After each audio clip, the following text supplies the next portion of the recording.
Hello everyone, myself Mohit Yadav and hope you are doing well. And today we are going to start our new topic which is NMR.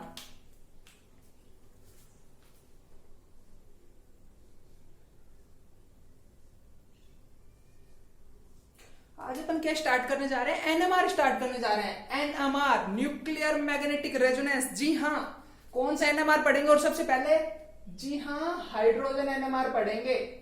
क्या start कर दिया? जी हाँ, अपन ने organic spectroscopy start कर दिया भाई। Organic spectroscopy में सबसे पहला टॉपिक कवर करने जा रहे हैं क्या? Hydrogen NMR. ठीक है, अब देखो हाइड्रोजन को और किस किस, अब देखो ये नाम तुम्हारे पास अलग अलग अपनी शक्ल चेंज कर करके आएगा। कैसे आएगा देखो, इसी को और क्या बोल सकते हैं? एनएमआर की फुल फॉर्म याद रखना क्या होती है? Nuclear magnetic resonance. ठीक है जी, और ध्यान दे मेरी बात पे, मैंने क्या कहा? ये शक्लें चेंज करके आएगा। जैसे कोरोना वायरस रहता है वैसे ही बार बार शक्ल चेंज कर करके आएगा। देखो कैसे दिखेगा तुम्हें।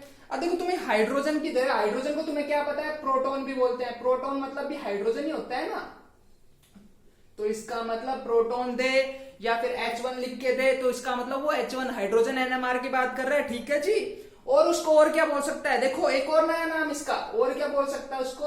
वो बोल देगा NQR। ठीक है, क्या बोल देगा भाई? NQR बोल देगा। NQR का मतलब भी यही होता है, सेम न्यूक्लियर क्वाड्रुपोलर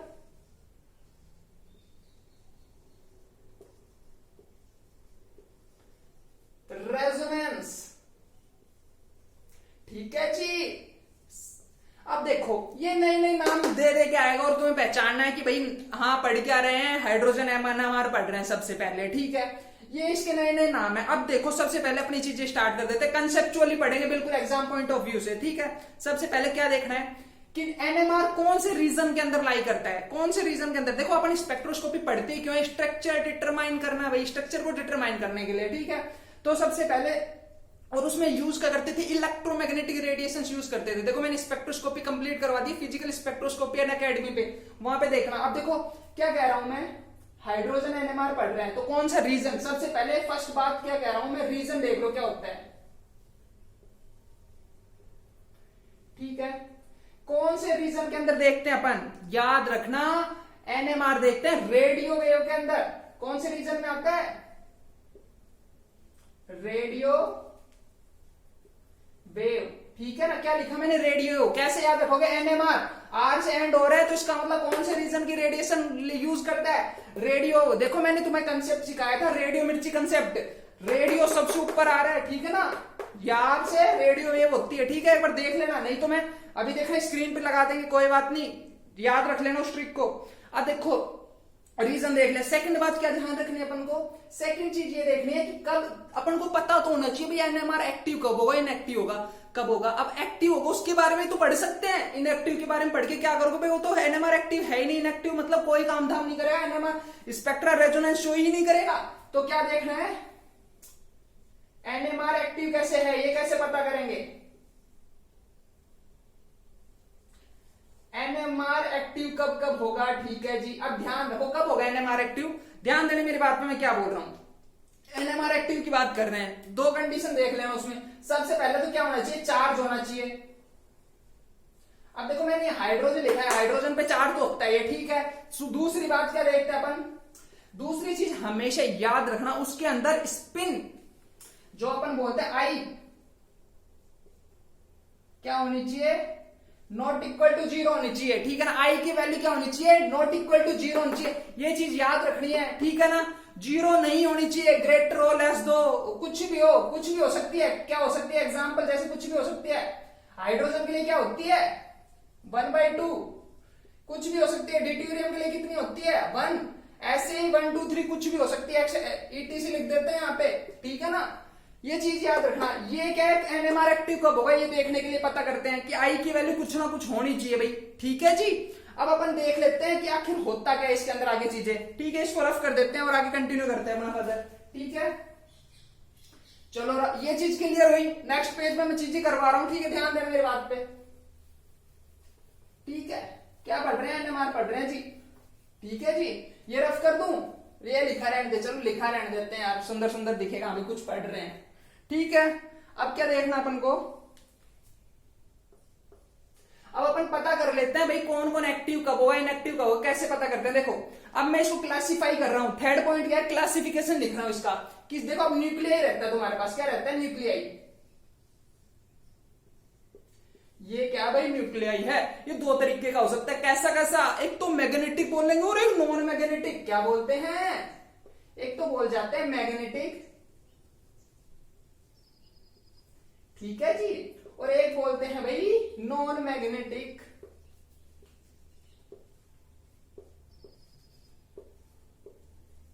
ठीक है, अब ध्यान दो मेरी बात पे, मैग्नेटिक और नॉन मैग्नेटिक में क्या होता है, जो तुम्हारी मैग्नेटिक होती है ना वही होती है आईआर एक्टिव, मतलब उसके अंदर आई की जो वैल्यू होती है ना वो नॉट इक्वल टू 0 होती है, और इसके अंदर क्या होता है, जो आई की वैल्यू आती है ना तुम्हारी वो इक्वल टू 0 आ जाती है। इसका मतलब नॉन मैग्नेटिक तो ये अपना एनएमआर इनएक्टिव हो जाता है, नॉन मैग्नेटिक न्यूक्लियाई क्या हो जाते हैं, आईआर इनएक्टिव। अब कैसे पता करेंगे भाई नॉन मैग्नेटिक कौन है, तो ध्यान रखना क्या ट्रिक है, देखो एग्जांपल लिखवा देता हूं पहले तो तुम्हें, एग्जांपल में याद रखना हीलियम और मास नंबर 4 लिख रहा हूं, ध्यान देना मेरी बात पे, और क्या लिख देते हैं, कोई भी लिख दो, नाइट्रोजन या 14 लगा देता हूं, ठीक है, ईटीसी लिख देते हैं। अब देखो मैं क्या कह रहा हूं, ट्रिक याद रखना, क्या कह रहा हूं, ट्रिक क्या चिल्ला चिल्ला के क्या कहती है भाई, ट्रिक ये कहती है इफ मास नंबर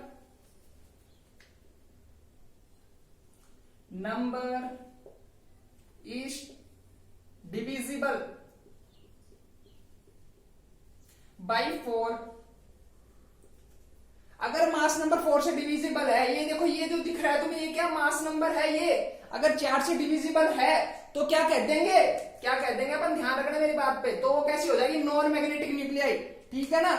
यहाँ पे देखना मास नंबर यहाँ 16 आएगा, ठीक है, कुछ भी लिख लेना यार, मास नंबर दिखेगा ना तुम्हें, मास नंबर से पता कर लियो भाई, ठीक है ना, क्या कह रहा हूं, तो जब भी कोई भी मास नंबर अगर 4 से डिविजिबल हो तो वो कैसे हो जाता है, नॉन मैग्नेटिक न्यूक्लियाई। अब देखो ये है जैसे एग्जांपल, अरे मर्जी तर्जी एग्जांपल देख लेना, बहुत मिल जाएंगे, ठीक है, ये चीज समझ गए ना, कैसे पता करोगे नॉन मैग्नेटिक। अब मैं चल रहा हूं मैग्नेटिक पे, ठीक है, अब देखो मैग्नेटिक में आई की वैल्यू क्या भाई, 0 नहीं होती है, क्या और कुछ भी हो सकती है 0 के अलावा, ठीक है। अब देखो मेरी बात पे ध्यान दो, क्या कह रहा हूं मैं, ध्यान देना, इसके लिए लिखवा रहा हूं। अब देखो इसमें पहले तो एग्जांपल लिख लें, अरे जैसे कि एग्जांपल कौन कौन शो करता है, जैसे कि अपने पास आ जाते हैं, हाइड्रोजन हो गया, ठीक है, सबसे पहले हाइड्रोजन पढ़ रहे हैं, माथे पे एक मैग्नेटिक है, एक्टिव होता है, इसीलिए तो भाई पढ़ने बैठ रहे हैं, ठीक है। अब सेकंड चीज, ये चीज क्लियर हुई, और अपने पास कार्बन 13 हो गया, ठीक है, फॉस्फोरस 31, ये बहुत सारे पढ़ते हैं अपन, ठीक है, ये आते हैं सारे के सारे मैग्नेटिक में। देखो इसको मैं अलग से कर रहा हूं, अब इसको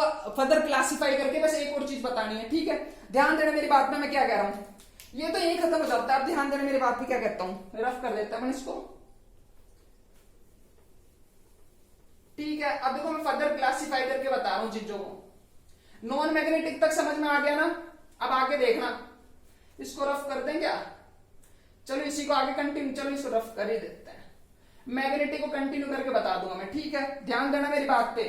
मैग्नेटिक को मैं कैटेगराइज कर रहा हूं 2 पार्ट में, किस किस में, ध्यान देना, एक तो क्वाड्रुपोलर जो अपन याद देख रहे हैं ना भाई, ये नाम नया सा क्या है, क्वाड्रुपोलर और नॉन क्वाड्रुपोलर, इन दो के अंदर मैं डिफ्रेंशिएट कर रहा हूं, जी हाँ, क्या क्या, देखो एक क्या होता है क्वाड्रुपोलर, ठीक है जी, और एक होता है नॉन क्वाड्रुपोलर,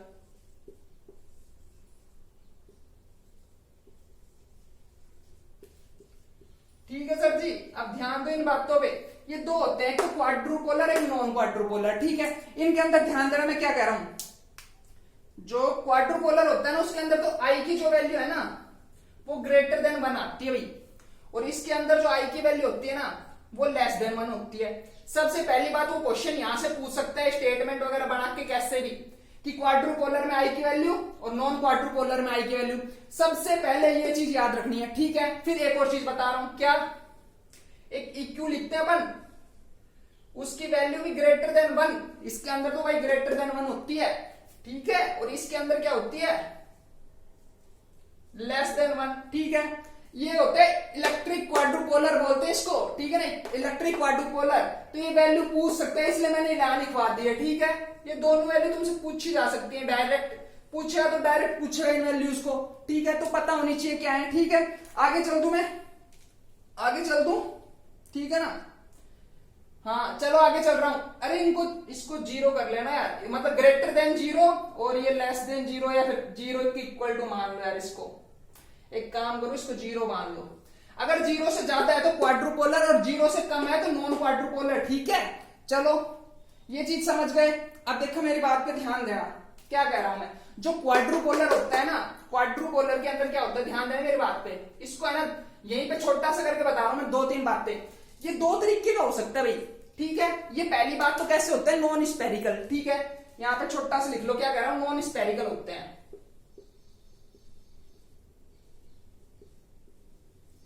नॉन स्पेरिकल होता है भाई, ठीक है। अब देखो इनके अंदर दो कैटेगरी आते हैं, तो होता है प्रोलेट और एक होता है ओबलेट, ठीक है जी। ये देखो मैं ना एक टाइप्स ऑफ मॉलिक्यूल्स में पढ़ते हैं जब स्पेक्ट्रो स्टार्ट करते हैं भाई। एक तो प्रोलेट होता है जिसके एग्जांपल्स में अपन पढ़ते हैं, क्या CH Cl3 आता है भाई, सटल शेप होता है, ये चीजें पढ़ते हैं। जब मैं ग्रुप थ्योरी पढ़ाऊंगा तब बता दूंगा ये प्रोलेट वगैरह। अभी बस याद रखना, ओबलेट में जैसे कि अपन एग्जांपल वगैरह देख के जाते हैं, SF4 हो गया, XeF4 लिख लो, ठीक है। अभी XeF4 लिख लो, ठीक है।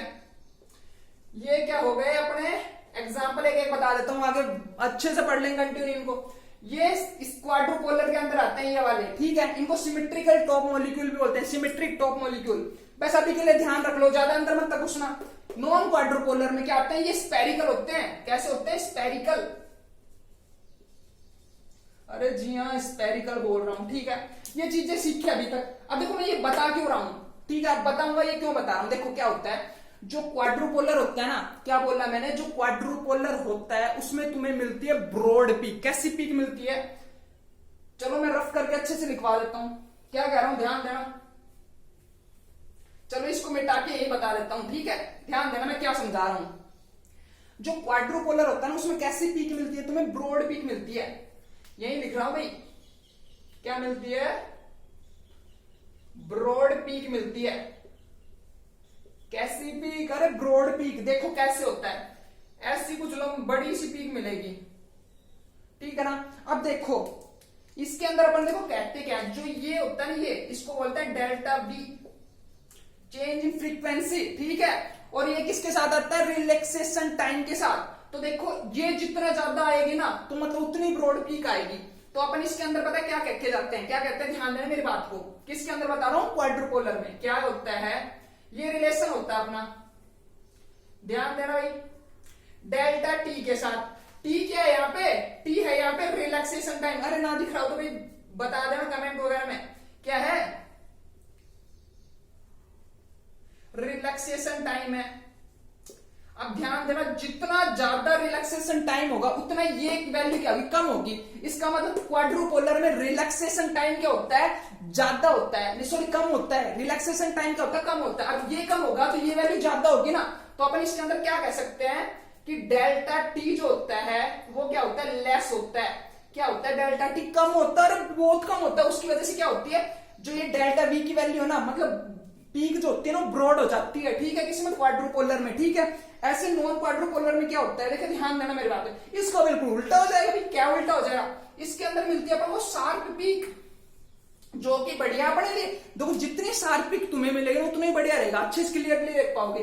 कैसी पीक मिली भाई, ध्यान देना, शार्प पीक, बिल्कुल ऐसे पिन की नोक जैसी पीक मिलेगी। इसके अंदर ये देखो डेल्टा भी क्या आ रही है, लेस आ रही है। डेल्टा भी देखो भाई कम है ना, कम है ना, डेल्टा भी कम है इसके अंदर। इसलिए क्या कह सकते हो कि जो नॉन क्वाड्रुपोलर होते हैं उनके अंदर क्या बोल दोगे, जो डेल्टा टी की जो वैल्यू आती है वो क्या आती है, डेल्टा टी क्या होता है, क्या होता है, जल्दी बोलो, ज्यादा होता है, मोर होता है। उसकी वजह से क्या होगा, डेल्टा बी की वैल्यू कम होती है, ठीक है। ये बात समझ में, इसी की वजह से एक नॉन क्वाड्रुपोलर के अंदर अपन को जो पीक मिलती है वो कैसी होती है, बिल्कुल शार्प पीक मिलती है। क्या मिलती है, शार्प पीक, शार्प पीक भाई, ठीक है जी। ये बात समझ में आ गई। आगे चलूं मैं, आगे चल दूं, ठीक है। अब आगे बातों पे ध्यान देना, ठीक है। यहां तक क्लियर हो गया, ठीक है। अब देखो क्या कह रहा हूं मैं, ध्यान देने, चीजें समझ गए। अब देखो, वैसे एक छोटी सी और आगे मैं क्लासिफाई कर रहा हूं, देखना मैं क्या कह रहा हूं, अच्छे से देखना। मैं क्या कर रहा हूं, नॉन क्वाड्रुपोलर को फर्दर क्लासिफाई कर रहा हूं, किसमें, दो में। किस किस में भाई, एक तो अपना हो गया भाई कंसंट्रेटेड, ठीक है जी, क्या हो गया, दो होते हैं, अपन पढ़ते हैं ना, कंसंट्रेटेड न्यूक्लियाई, कंसंट्रेटेड न्यूक्लियाई, ठीक है, और एक हो गया डाइल्यूट। अब देखो नाम से ही पता लग रहा है, क्या पता लग रहा है, जो कंसंट्रेटेड होगा वो मतलब ज्यादा क्वांटिटी में होगा, इसका मतलब क्या हो, 100% क्वांटिटी में पाया जाता है। इसके एग्जांपल याद रखना क्या होते हैं, जैसे तुम्हारा हाइड्रोजन हो गया, ठीक है, ये चीजें यहाँ पे एक्सेट्रा लिख रहा हूं, आगे पढ़ लेंगे, ठीक है ना। हाइड्रोजन होगा बिल्कुल कंसंट्रेटेड, मतलब 100% क्वांटिटी में पाया जाता है, ठीक है ना।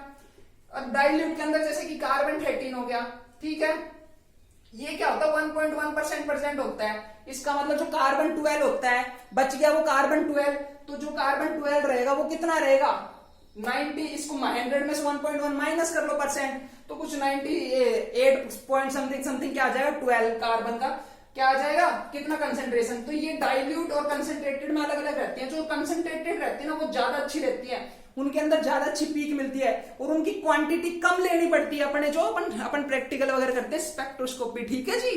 तो ये पूरा क्लासिफिकेशन से जो कंप्लीट हो गया है, ठीक है।